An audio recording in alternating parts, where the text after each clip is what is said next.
Here we go. We're ready to go. Week 5, PrepXtra Live. On a horrible night for Dodger baseball. The Angels, they're going to be finished by Monday, I think. Pretty. God, man, what a tough night to start off. I'm all fired up. Kershaw's going up 6-1. I go to get a slice of pizza. It's your fault. I'm driving to the Amat parking, and I started talking a little smack on Twitter, which is something you should never do with a big lead like that. I'm driving to the Amat parking lot, and all of a sudden his base is loaded. It's 6-2. By the time I get to the press box, they're down 7-6. I couldn't believe it. Well, at least the Koufax comparisons will stop. That's good. I don't understand baseball fanaticism one bit, but I can only guess that because the season is so long, people, when they get to the postseason, they're so jazzed up that these things really matter to them. Anyways, what we're here to do is talk about high school football. This is PrepXtra Live, the postgame show, brought to you by St. Paul High School. Big night tonight. Some of that is league play, some of that is non-league play. I guess we can get right down to it. The game Freddie, I'm sure, wants to talk about the most here. Well, I think everybody saw it tonight. It was on live TV. I mean, we can talk about it. But I think I think a lot of the southern section saw it. Bishop Amat dominated that game against Serra tonight. I mean, absolutely dominated. It was a game they won 14-7 that they should have been up 21-0, 28-0 late in the game. I mean, twice, end of the first half, they had the ball down, up near the goal line, and Camargo couldn't get in on 2 big runs. Near the end of the game, and they're up 14-0, they're about to ice it. With about 6 minutes to go, they got first and goal at the 2, and they fumble the ball. Serra gets it, comes down and scores, makes it interesting. But Junior Toriano Sweet, he had a big game. He finished over 100 yards. He ran the clock out, had a big third down run on 3rd and 12, I think, with just over a minute to play. That kind of sealed the deal.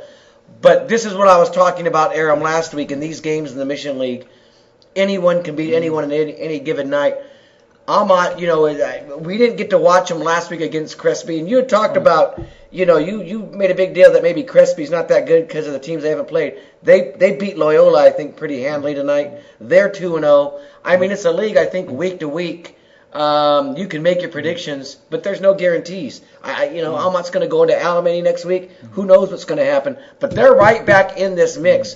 The week that you declare that this team needs to drop out of the Pac-5 and they don't belong there anymore, and they don't belong in the Mission League, they're the team you think they should drop. They're right back in the playoff mix right now, and people wanted to make sure that I let you know about that. Except for the announcer in the press box, who's a legendary guy who's been there forever. I don't want to out him with his name, but he turned to me before the game and he goes, "Who is that? Aram Tolegian guy?" He goes, "I usually never agree with him, but he hit the nail on the head on this one. He hit the nail on the head." So you had your supporters, but you had a lot of people that wanted to let you have it tonight, Aram. Yeah, and the people that wanted to let me have it tonight, I think, are people that A, don't deal with reality very well, and B, misunderstood entirely my point. Tonight's win over Serra doesn't mean that Bishop Amat belongs in the Pac-5. It doesn't mean that is the proper division for them. What we base this on, Freddie, are not, one-game results. What we base these things on are season results, playoff results, overall league record over a good amount of time. CIF even does it quite less than that. They actually only take 2 years into account. And if you do that, then obviously the point that I made is pretty good. Now, is this a good one for Bishop Amat? Yeah, it is. It stops the bleeding. They couldn't go 0-2 in league. But let's keep in mind, what division was Serra in last year, Stevie? Was it the Pac-5? No, it wasn't. Okay, this is not a Pac-5 program until this year. Is Serra as good as last year? No. No. And that's very clear. Yeah. I saw it too. Yeah. I saw their game against Notre Dame last week on TV. The replay of it at least. While they're very talented and they have some nice parts, they are hopeless at quarterback. Then why did you pick them to win this week? They're because I thought quarterback, and they're not a Pac-5 team right now. Well, number one, going into Amat on homecoming. I mean, what? Number one, I saw the game after we made our team drills. it was a total homer call for me even to suggest. Oh, it was. Listen, it wasn't a homer call. Yes, it was. No, it wasn't. Yes, it was. No, There's it not wasn't. one person out there that thinks you picked Bishop Amat to beat Serra for I anything looked, other than the fact that you're rooting I looked for at the situation. I didn't think that they're some super Pac-5 team yet, Aram. I know a lot of you guys. I agree with that. I pointed out that they barely beat Notre Dame. A Notre Dame team that's not a super team this year either. The only super team in this league right now is probably Alamany. They're probably the best team in this league. Probably just a little bit better than the rest. I think all of the others in the league can probably beat each other. And again, we don't know how good Crespi is now. Crespi's a team who's undefeated, who played a horrible schedule. Who knows what that loss to Crespi, 4 weeks from now is going to look like for Bishop Amat. They may run the table and lose just one game. You don't know that. Do you really think there are people out there who think you picked Bishop Amat based on handicapping? Yeah. You do? Yeah. You do? Well, I did. That's all that matters, really, I guess. It wasn't a total homer pick. I mean, I really didn't think they would lose 2 in a row at home. They win a lot of these league games at home. It's when they go on the road where they get in trouble.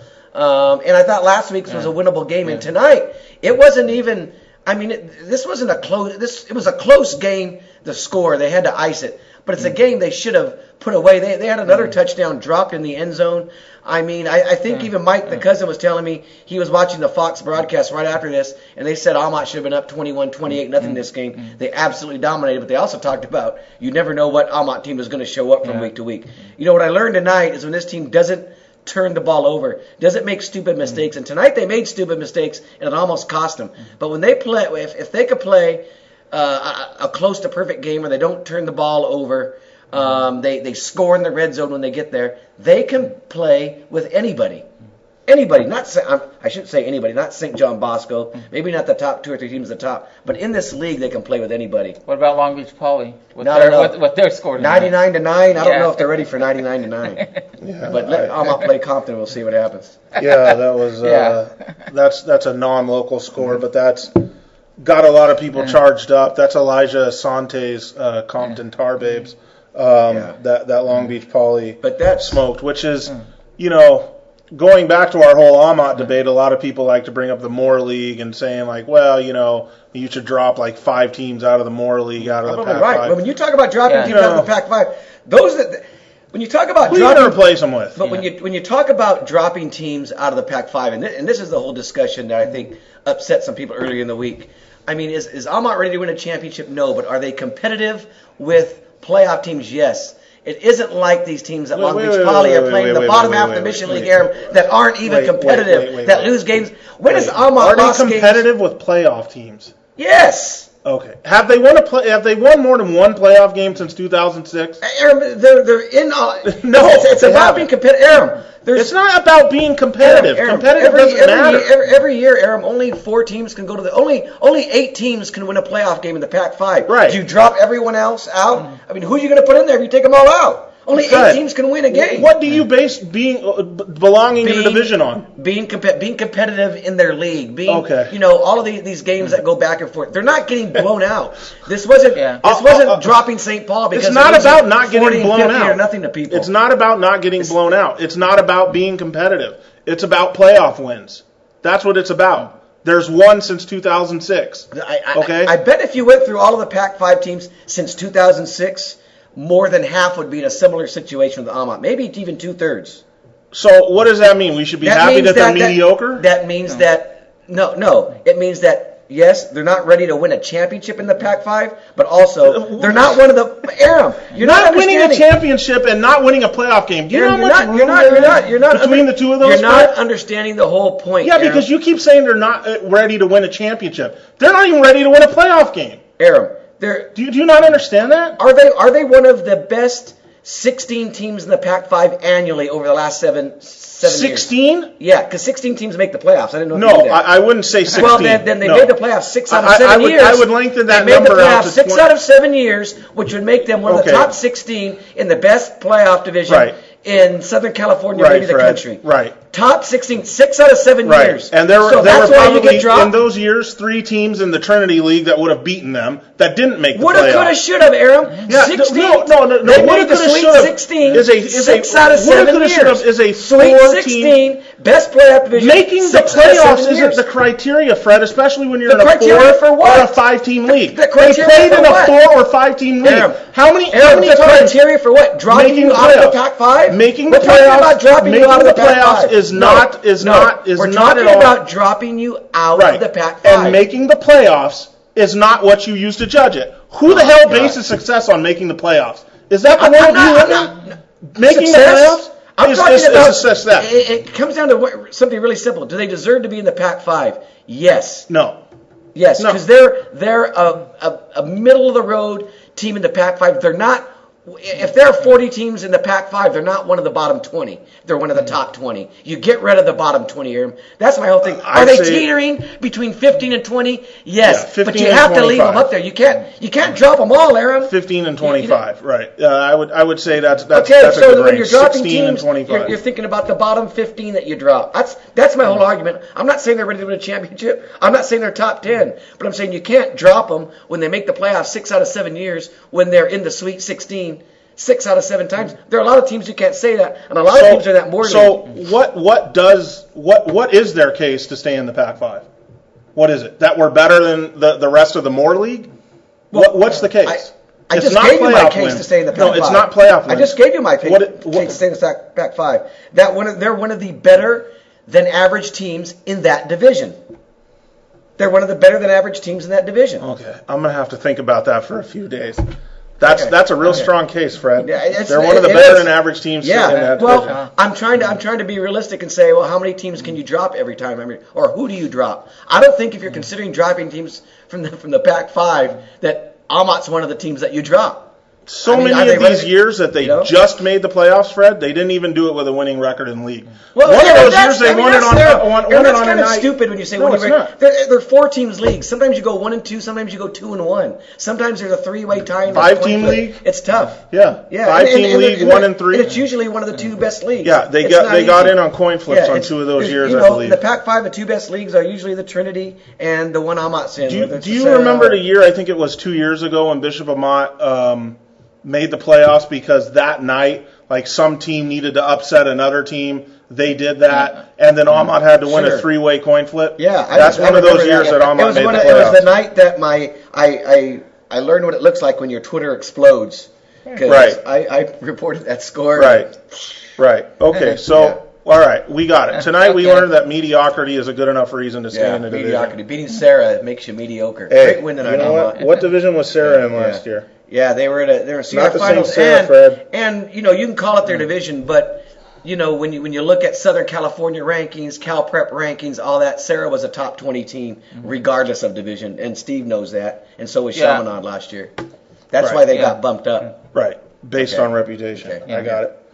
Yeah. Based on just playoff like the Corona Centennials who aren't in the Pac-5 and the other super teams that come along. Well, just because they're not in the Pac-5 doesn't mean they're like a Southern California Giant. I think Oaks Christian used to win championships in Division 10 when they were one of the better teams in Southern California. I think Serra, the way they played the last 3 to 4 years, could beat some of the top teams in the Pac-5 in those years. I mean, their best player from last year is at USC right now. Dory Jackson? Yeah. But I do agree with Aram was talking about their quarterback. I wasn't impressed with them. I mean, I wasn't as impressed with them as I've been with watching Crespi over the years or watching Notre Dame over the years. They didn't have, Amat, I thought, had a pretty good, a size advantage over them. They were a little bit more physical, which is probably why they stopped him. And I thought Amat's corners, best game I've ever seen them play. Sidney and Vons, really matching up with those guys. Had an interception. They were in their face all night, and they shut down the run. I mean, it was a complete, if not for Amat turning the ball over and making stupid mistakes, that game should have been a shutout. But let's move on. Right. Okay. There's another super game in the Mission Valley League that you were at that Mike the Cousin said was incredible. Yeah, you tend to only get one of these a year in the Mission Valley League. I mean, that's just the shape of things, and it usually is Arroyo and Rosemead. That's what it was tonight. Rosemead beats Arroyo 28-27. Why? Because the Panthers, trailing 27-20, score with 11 seconds left, decide to go for two. Wow. Partly because their kicker and their backup kicker were both out with injury. I think it's a great thing to go for two in high school football because those extra points, those are no sure things in those pressure situations. Yeah. That's why sometimes we saw that tonight. How many times have we seen them miss extra points I saw that when you're going for the win or the tie, but there's no time in the clock? I saw that tonight in my game. You don't expect them to be such a problem for Arroyo and Rosemead, but they were tonight for both teams. Anyways, they went for two. They went for Augusto, and their running back, his last name's Franco, his first name escapes me. Arroyo had this defended. They had three guys waiting for him at the goal line. It was a little bit of an outside run. The guy went right into the three guys, plowed through him, and scored. And there you have it. But, we should mention, or I should mention since I was there, some really questionable officiating in this game. I hate to mar any victory for anybody because this is a great win for Rosemead. They haven't beaten Arroyo since 2008. But they were the beneficiary of quite a few calls that I think were crap, and the last of which came tonight when they were down 27-20. They had 4th and 6 from the 9-yard line. They throw into the end zone. It's literally triple coverage. The ball, goes, past all four guys, 4 being the one Rosemead receiver and 3 Arroyo defenders. And the refs throw a flag. Are you saying it was an uncatchable ball error? It wasn't that. It was just that there was no. And I think an Arroyo guy may have even tipped the ball even before it got to where the DBs and the receiver were standing. What's your beef? There was no pass interference on the play whatsoever. And even if there was a little contact, which there wasn't, at that point in the game, you don't determine the game by throwing the flag. It appeared to me that the game was over right there. They gave Rosemead new life. You don't watch Pac-12 officiating then. I mean, I saw a call last night in your game that was even worse than that. I mean, I've been covering high schools for over 20 years, and these officials. I mean, even right. So when that happens, they deserve to have it mentioned. They see a penalty, they call it. Yeah. Right, they deserve to have it mentioned. Now, I talked to Arroyo coach Jim Singheiser after the game, and he didn't want to blame the officiating. But I watched him during the game, and clearly he was confused by some of the calls. There were some bad calls that went Arroyo's way as well. But in the end, you just don't make that call at the end of a game. How was the celebration? Did they go nuts? Yeah, they went nuts, and justifiably so. I mean, it's a huge win for the program, and this is only their second win of the year. But every year there's 2 or 3 teams that schedule up in the non-league. Then they get into league, and after not winning a non-league game, they go on to win their league games and win their league. That looks like it's Rosemead this year. They're now 2-0 in league. Just an outstanding win for them. Outstanding win for Mark Paramo. He does such a great job, in charge of that program. And, he's the guy that took over from Matt Koffler, who was in attendance tonight on the sideline. So that was pretty cool, and Koffler was having fun with the. Can you do your Koffler voice for us real quick? Oh, this is unbelievable, man! So I got to see some video of Koffler's son, who may be going to Edison as a receiver in 2 years. Isn't that going to go to Rosemead? No, he's not going to go to Rosemead. He lives in Orange County. Yeah, he lives in Huntington Beach, and he looks like a good-looking receiver prospect. And also tonight, as Mike the cousin will probably tell you, even though he kind of missed it, we had a nice chick fight in the stands. Cops got involved, and did you get your video on it? I couldn't get the video on the fight, but I did get a picture on Twitter of the girl being walked away by the cops.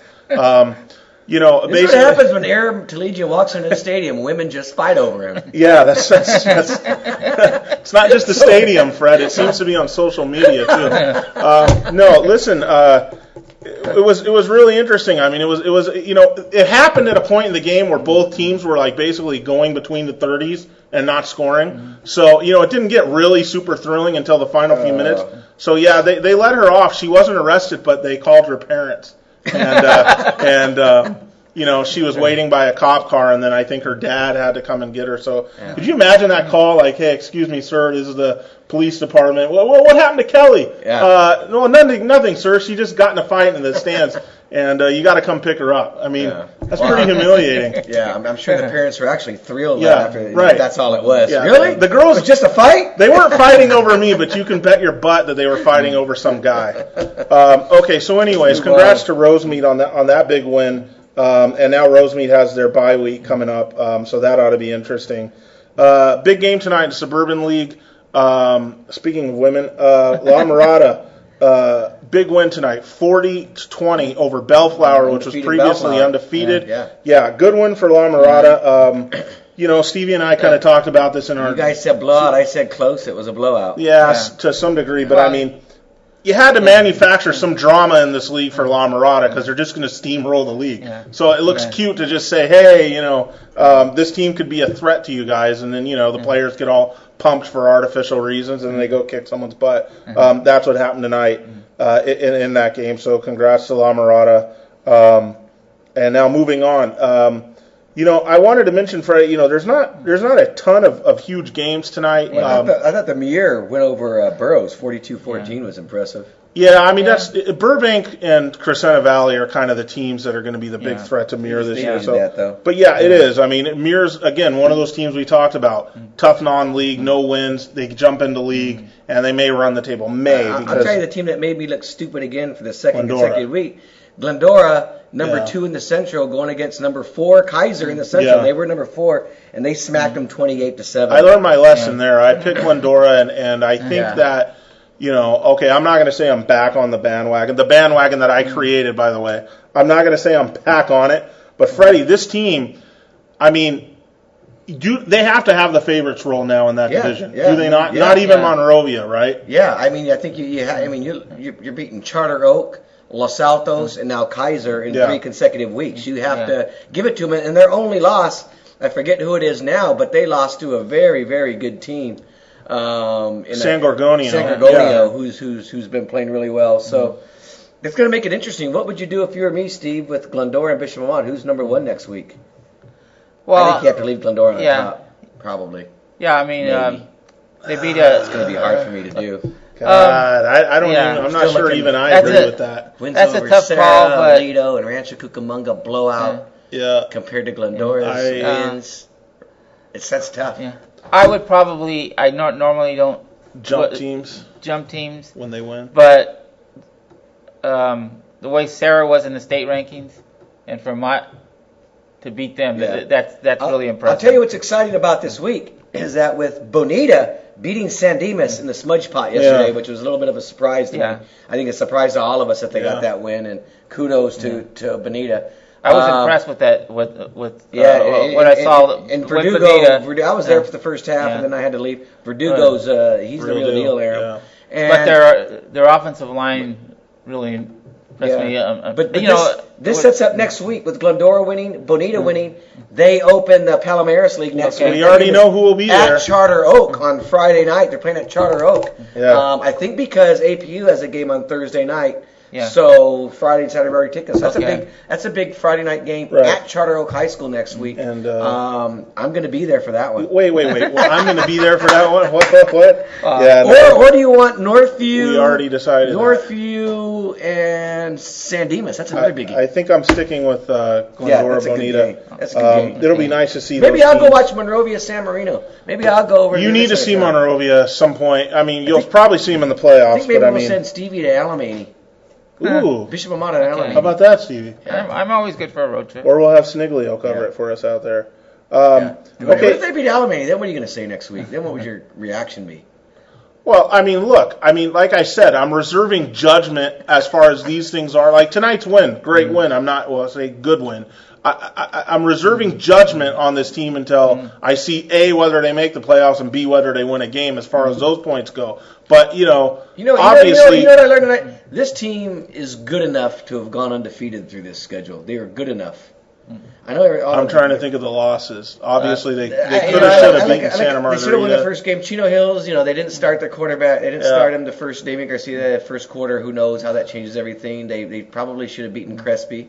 Yeah. I mean, they're a team that is capable. I don't know if you say being undefeated right now. When you need a late touchdown. I'm really curious. I'd love to see them play a close to perfect game against Alamany and see where they are at the end of that. I hope it's not a game where they turn the ball over 5 times and they come back. Right. The one thing about Amat is they haven't been really blown out by anyone in the league for the last I would love to be proven wrong and have them go on and win a championship. We're going to get you to that Chaminade game at Amat down the stretch where it's probably going to be... they have a home game against Loyola and one against Chaminade? Yeah, okay. I want to go see the Chaminade game. Yeah, that should be fun. Anyways, moving on.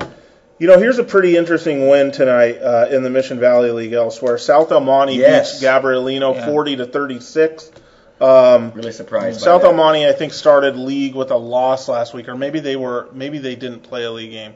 I'm not sure, one of the two. But anyways, good win for South El Monte that's kind of been down on its luck. Disappointing loss for Gabrielino. Yeah, I was one of those guys who said, watch out for Gabrielino in the Mission Valley League. I think they, based on their results. Right. Jumping back to the non-league, another interesting game tonight, another good win, another strange loss. Ayala beats Damien 17-13. I don't know. I really thought Damien had hit its stride. They came back on them. I think Damien had a pretty good lead. They only scored 13 points. They had a lead. I think they came way back in the fourth quarter and won. That's what Brian. I really thought this team was hitting its stride and might be ready to have a say in the baseline league, and maybe they still will if Rancho's not great. But turns out those 18 of those 20 players who were reinstated probably played. It looks like they did play. So it's a pretty good thing when you get suspended during the bye week. And Ayala, I mean, what does this do for them now as far as the Palomares League goes? I mean, we're trying to hand it to Glendora and say that Bonita's Ayala beat Diamond Ranch pretty good. That was their, and the thing that they have that a lot of teams, maybe even Glendora, don't have in the Palomares League is speed. So we'll see what Ayala's capable of when they start league next week. Beat Damien though, right? Charter Oak did beat him. And Glendora beat Charter. I mean, I still think Glendora is the favorite that week. But it seems like it's going to be a real tight league. We got a lot of teams in this area, Fred. That's what I was kind of curious. With a lot of flaws. When we were going into the season, I was trying to say, what's the tougher team? Tougher league, the Hacienda with Charter Oak and those guys, or is it going to be the Palomares? It's looking more like the Palomares is going to be the better of these two leagues. Bonita, Ayala, Glendora. I mean, it's close, and then everything will get turned on its head when they get into the playoffs. God, I can't wait for these playoffs. 5 weeks and counting. Yeah, the playoffs will be interesting in those divisions. Good win for Azusa tonight over my Temple City Rams, 34-28. You should talk about that Thursday night game too, St. Francis. 45-7 over Calabasas. 45-7. Yeah, Pomona loses 10-8 to Santa Monica on the road. That's a strange loss. I actually think I picked Santa Monica in that game. Not that I wanted to actually win. Why would you do that? That's one of those ones where they were the team that played Los Altos in the first game of the year in week 0, and Los Altos beat them. But Santa Monica supposedly has some some good talent. And Pomona, they're hit and miss, and they're going to be a lot of hit though once they jump into the Miramonte League. Impressive wins tonight too. Azusa 34-28 over Temple City. What I just said. Oh, you said that? I wasn't paying attention. Did you mention La Puente? No, I sure didn't. Workman. La Puente, after Long Beach Poly, La Puente was the next highest scoring team in Southern California tonight. 77 points. Yeah. They were about 87, 90. They were about 22 points shy of tying Long Beach Poly's 99 points tonight. So 77 points. He's got it rolling, Scott Morrison over there. Well, we're gonna see. I mean, again, they're in the same league as Pomona, so that's gonna be something interesting. El Rancho goes on the road and beats Catella 47-14. Good bounce back win by the Dons there. Maybe they're able to contend in that Del Rio League. Which, speaking of which, that's the big Stevie game got to see. What's that? El Rancho Lucerna? Yeah, they play next week. So. Okay, well that's a great way to think. That's a nice start to league. Aaron, what do you make before we go of San Dimas now? They're going to go into their league. Probably, they have a tough game next week against Northview, but. Does it tarnish anything? Are they going to win another championship when you look back? Or is it I mean, I think the totality of their non-league has been good. They've got some good wins. And I think that, the Monrovia game, having a come from behind loss to Monrovia will look better and better. Obviously, losing to your rival, that stings, and for them, that's going to ruin a lot of things, even if they do win a championship. Yeah. But, we talked about this before. Bonita sees San Dimas and that offense every year. They've done a very good job of defending it in the past. They did it again on Thursday night. They just gave up 2 big plays. I think 140 and 145 or so. They do a great job defending it. And for teams, that see it and have the talent to defend it, it's helpful. And Bonita's the way bigger school, obviously. So, I still think San Dimas is going to be, set for a great league and then a good defense of their championship. Moving on, we wanted to finish up with the Del Rio League here before we go to biggest surprises and biggest disappointments. Stevie, the game you were at tonight, Whittier, I don't know where they fit in this Del Rio League race. Yeah. I mean, certainly in the running for maybe that third playoff spot, but, Cal High's obviously having a good year. I mean, we think La Serna, we think El Rancho, and then, 4 guessing games, and Cal High maybe for that third spot, but maybe Whittier as well. I mean, this is a good win tonight over Sure team that had played some tough competition. Yeah. This was a game where two teams who play good defense and who can run the ball. They had trouble passing it, and it was scoreless for 3 quarters, and then Sure broke through on a passing play actually, and Whittier tied it just before the end of regulation, and then won in the second overtime. That's 18-12. I saw Cal last week, obviously against not a very good Magnolia team, but but Cal beat San Marino. And I think from what I saw at Whittier, they're going to have to develop a passing game to get into, to be able to beat Cal for that third slot, I think. Right. It's like I said, they run run the ball pretty good, but teams are going to just stack up on them and force them to pass, and that's what Sure was doing, and for the most part they couldn't have any success with that. So right. Okay, I think that should bring us to our biggest surprises and biggest disappointments, and if you guys don't mind, I'll start with this. And it's a way of reporting a score as well. My biggest disappointment tonight, Arcadia loses 28-14 to Glendale. We've talked about Arcadia. How far have they fallen? Yeah, exactly right. How far have they fallen? That score just kind of speaks for itself. This is a Glendale team that has had its struggles, its usual struggles, and now Arcadia musters only 14 points against them. I was kind of surprised. I thought that, last week I think Arcadia beat Hoover. They had a chance to go to 2-0 in league, and until they started playing the real good teams, at least think they were, on their way to something special, and that didn't even happen. So that's my biggest disappointment. My biggest surprise tonight was that text messages tweets over, being wrong about a game and picking against a team wasn't Bishop Amat. That's disappointing you? No, disappointing. The biggest disappointment, it wasn't so much a Bishop Amat tweet, or a bunch of them, which didn't happen, sadly. It was Ganesha and not Amat that landed on me for never picking us, and we proved you wrong again tonight, and that's what Ganesha did. I don't even remember who they beat. I don't even remember who they beat, but you would think so. I'm disappointed. I thought it would be Amat that would be all over me, and it turns out it's Ganesha. Who did Ganesha beat tonight? Yeah, that's what I'm saying. I don't even know who they beat. They beat 30. You picked La Quinta? Because they beat him 33 I must to 3. have. They beat him 30. Yeah. This is another one of those Sherman Indian picks that Aram makes without doing any homework. What homework do you want me to do? Well, I mean, there was a time. We've had a few of these where we've had to pick all the games from all the areas, and there's so many areas. Sometimes we're going. Wait a second. Quicker. Why is Ganesha La Quinta even a game we pick? Pomona, guy. I take our Pomona teams. Yeah. I make them home. Yeah. The Pomona, Gary, Ganesha, I don't even know why Pomona, that's what. They're home. They're home team. Fred. Why don't we just start picking the Los Padres League, too? I'll tell you I like Arroyo Grande next week. Ganesha, let them have it. But maybe Morro Bay will win. I don't know. Oh, I'll tell you, my biggest disappointment was Damien, because like you, I thought they were a team that was on a roll, and I was actually thinking, maybe they can do something in the baseline, and I didn't see that coming, especially after what Ayala had gone through with the suspensions, and I thought there would be some distractions. I didn't think there was any way they were going to lose that. Right. That's my disappointment. My biggest surprise, really, is how easily Amat won that game. How easily Amat handled Serra tonight. And I was at that game, and it's kind of, for all of this, the last 4 weeks, it seems like we've gone up and down. The highs and lows of Bishop Amat. Some of the losses we've really gotten on them in the wins. I've been only at 2 of their games this year. I've only watched them twice, and it was Rancho Cucamonga and Serra.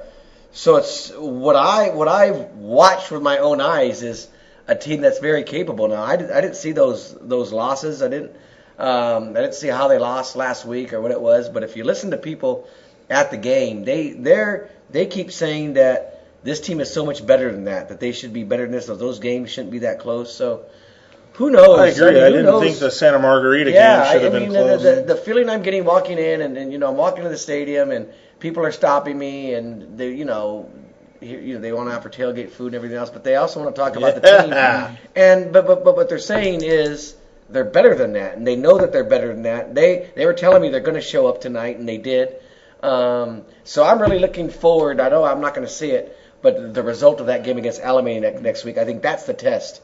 I think that's the one to see really where they're gonna be at. So if they can, and that's a team they haven't been able to get over the hump against, Steve. So that was my surprise. Not that they won, but that a team like Serra that's averaging 45 points a game against some pretty good competition going in was held to 7 points and could have been shut out. Steve? Let me see. See, you've had 5 minutes to think about it. I'll start with my biggest disappointment first. Will probably be Gabrielino. I thought. Oh, that's a good one. I thought. I didn't think of that one. Based on how they played last year, that they were the number 3 team in the Mission Valley, and the way South Almani had played, I thought they would win that game pretty easily. And not showing any disrespect for South Almani, it's a pretty good win for them. But that's when Gabrielino turns into Gabby. Yeah. And I guess the biggest surprise is Muir and how easily they beat Mighty Mustangs. Burroughs. I mean, you're not impressed by the 77 points that La Plata scored tonight? Yeah, I'm wondering if Scott Morrison left Workman on good terms and wanted to get back at them or something. Because I mean, boy, he let them have it. Yeah. Yeah. Man. I know Scott. He's a good guy, but it's just kind of that kind of score. I'm kind of missing Muir games right now. You know that? I haven't gone out there and gotten that flavor. Maybe you'll go to the Turkey Tussle this year. Yeah. I don't know. PHS not. Yeah, I've done that. But certainly for the playoffs or something or whatever, I'm missing. Good things happen, for everyone when I go to Muir games. I'll tell you what, I do not like covering 7:30 TV games. I hope I don't have to do that much anymore. Well, I don't like. I guess that's what it was. That's the downside if Amat ever gets into a Pac-5 championship. Do you really want that, Aram? 8 o'clock TV game on Fox. Yes, I would love it. Just get them there. I'd be happy if they made the semis. No, I would, because that'd be really exciting stuff. Okay, so obviously, there's going to be a lot of discussion on the blogs, especially over this whole Amat Serra game and the whole Amat debate. That should be interesting. Serra would have just buried Amat tonight if they lost. You would have just buried them if they were 2-4 and 0-2. Okay, you would have been doing your "I told you so"s, and it. Not true. Yeah. This is something that I hope I'm wrong about. Believe me. But I like I said, I mean, this is you have to put all that aside and just look at things rationally. So we'll see. Again, holding out judgment until either A, they make the playoffs, or B, win a playoff game if they do make the playoffs. I was going to say there's no baseball to really talk about or sweat this weekend, so get on the blogs while you're watching football. And I'm not done talking to Amat. I thought Toriano Sweet, their junior, is a big difference maker tonight, Aram. Over 100 yards. Yeah, he was. They went to him a lot tonight. I think he had about 20 carries, and he hasn't been getting those kind of touches. And people have talked about using him more. The back and forth with him and Camargo, using him, the speed versus the size. He was huge tonight, and they were able to move the ball on the ground, which kind of set up their pass game a little bit, and they were able to use some clock and not throw the ball. I have some background on Sweet. Very good. I was really impressed with Sweet tonight. This kid is the main running back of the Super Softs when they were freshmen. Okay. So when they're all freshmen, the Trey Sidney team, the Vaughn's team, the Vasquez team, this kid's their running back. Yeah. And Damian Garcia's the QB, and he's an outstanding freshman running back. Looks really good. And then last year, you'd think like some of the other super softs, this kid's going to be up getting carries. He was on JV for some reason last year. And then I thought, okay, well, fine. Maybe he was on JV this year. Yeah. He'll win the job. And at the start of the season, he still wasn't getting a lot of carries. now it's kind of good to hear that his name is getting further and further into the mix. That fourth quarter, when there were 5 minutes left, and they needed to kill the clock. I mean, some of the runs he did to keep the drive alive, incredible. Right. I mean, he's a good player. He needs to keep playing. They need to keep using him. Right. Because he's a natural running back. He's a natural running back. Right. And he's Camargo's a big guy who's going to kind of run through you. Right. This guy's kind of elusive. He shakes guys. Yeah. I mean, he was getting really big times they needed first downs. I mean, that's kind of one of the things I thought was missing from them is that element of being able to just move the chains and use some clock and control your offense. Because what they've been doing, just following them on our scribble chats, kind of the drives, they've had a lot of 3 and outs this year because a lot of times, getting third and long situations, they haven't been able to really sustain any drives running the ball and moving it. And tonight they really did. So that's a big sign for them if they can get him going. Yeah. With Camargo is sort of your finisher when you get to the I agree. I've been kind of waiting for this guy's arrival and surprised it's taken this long to get him into the mix. But finally, it looks like they are getting him into the mix, and it's paying off. So good for Sweet. Make sure I mentioned the sweetness of Bishop. Yeah, no, he's a good player. I mean, like I said, he likes to dance. He's the running back on that super softs, for that super softs class. At least when they were freshmen, and then last year he was. Quick question, Aaron. Who was the NFL player they called Sweetness? Walter Payton. Come on, Fred. Hey, this is wrong era, man. Huh? Wrong era. Wrong era. Bishop Amat fans would know about that. That's right in my wheelhouse. Soriano Sweet.